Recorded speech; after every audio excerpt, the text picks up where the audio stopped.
الحمد للہ رب العالمین والصلاة والسلام علی سید المرسلین اما بعد فاعوذ باللہ من الشیطان الرجیم بسم اللہ الرحمن الرحیم صلی اللہ علی حبیبہ محمد وآلہ وسلم۔ تفسیر القرآن چینل کی طرف سے اکبر علی اتاری حاضر خدمت ہوں، اور آج کا ہمارا موضوع ہے سورہ فاتحہ کے متعلق شرعی مسائل۔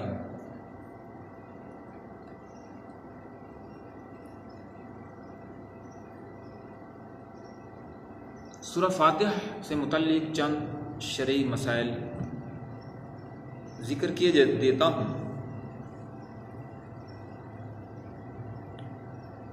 نمبر 1، نماز میں سورہ فاتحہ کا پڑھنا واجب ہے۔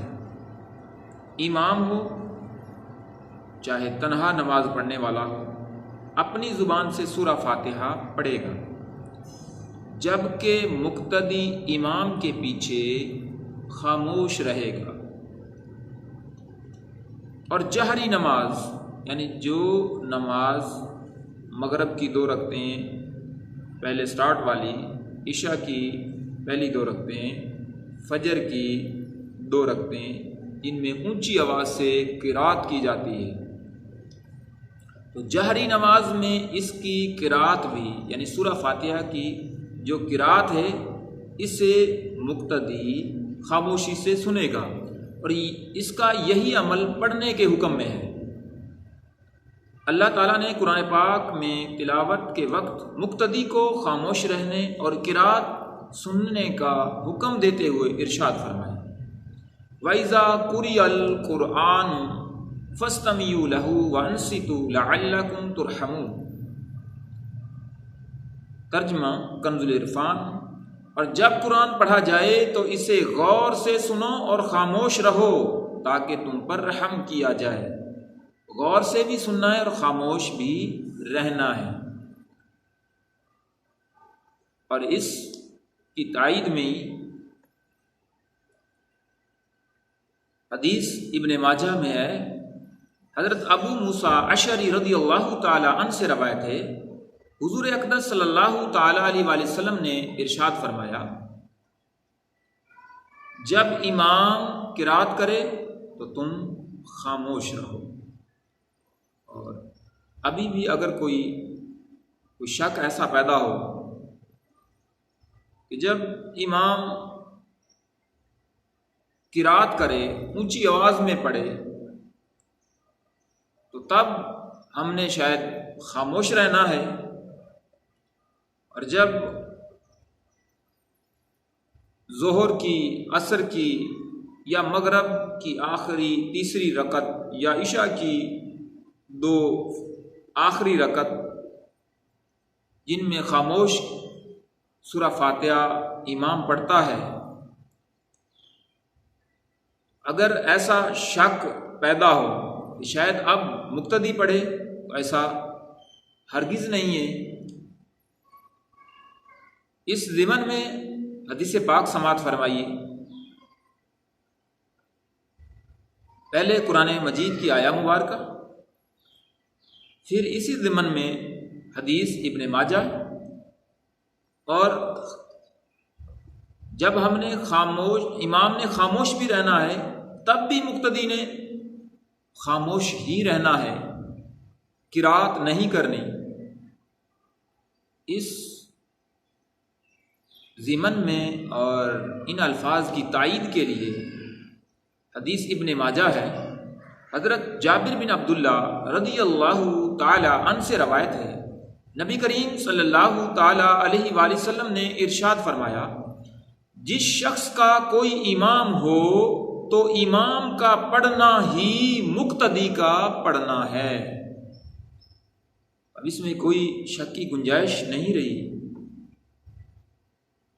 جب جماعت قائم ہوگی تو جو امام قرات کرے گا تو مقتدی کا وہی ادا ہو رہا ہے، جو امام کا پڑھنا ہے وہی مقتدی کا ہوا۔ صرف قرات کے علاوہ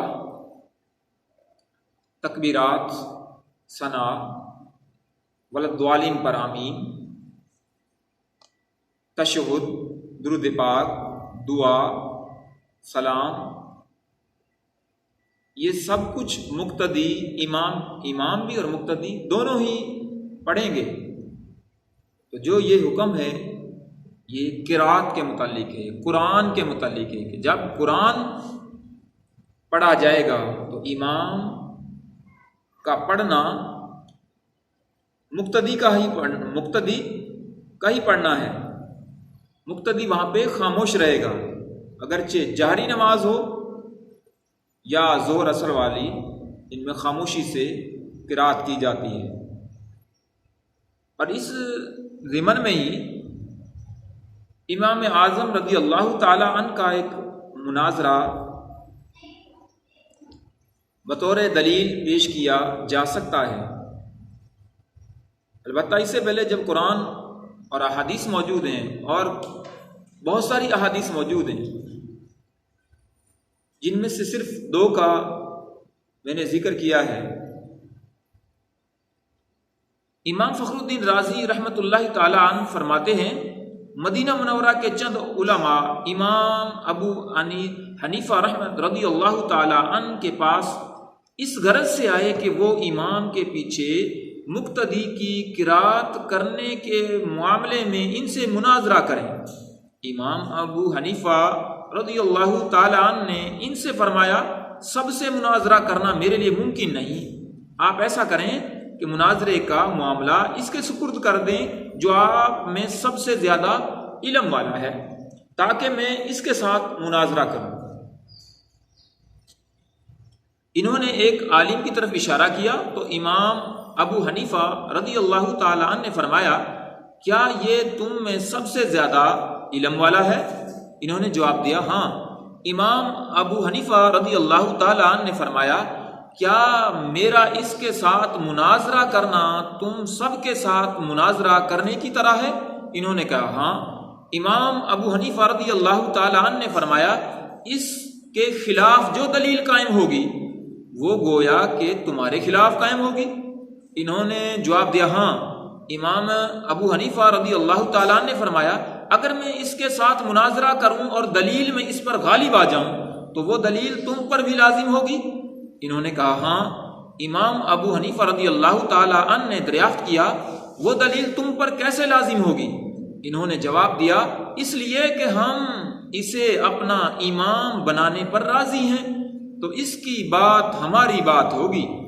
امام ابو حنیفہ رضی اللہ تعالیٰ عنہ نے فرمایا ہم بھی تو یہی کہتے ہیں کہ جب ہم نے ایک شخص کو نماز میں اپنا امام مان لیا تو اس کا قرات کرنا ہمارا قرات کرنا ہے اور وہ ہماری طرف سے نائب ہے۔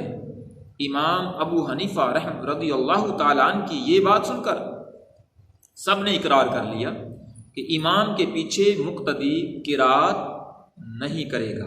اور ایک مسئلہ یہ بھی ذہن میں رکھنا ہے کہ نماز جنازہ میں خاص دعا یاد نہ ہو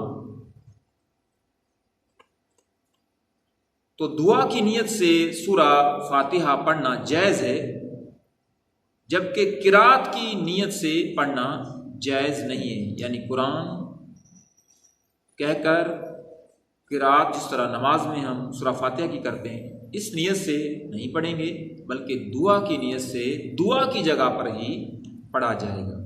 آمین بجاہ خاتم النبیین صلی اللہ تعالی علیہ وسلم۔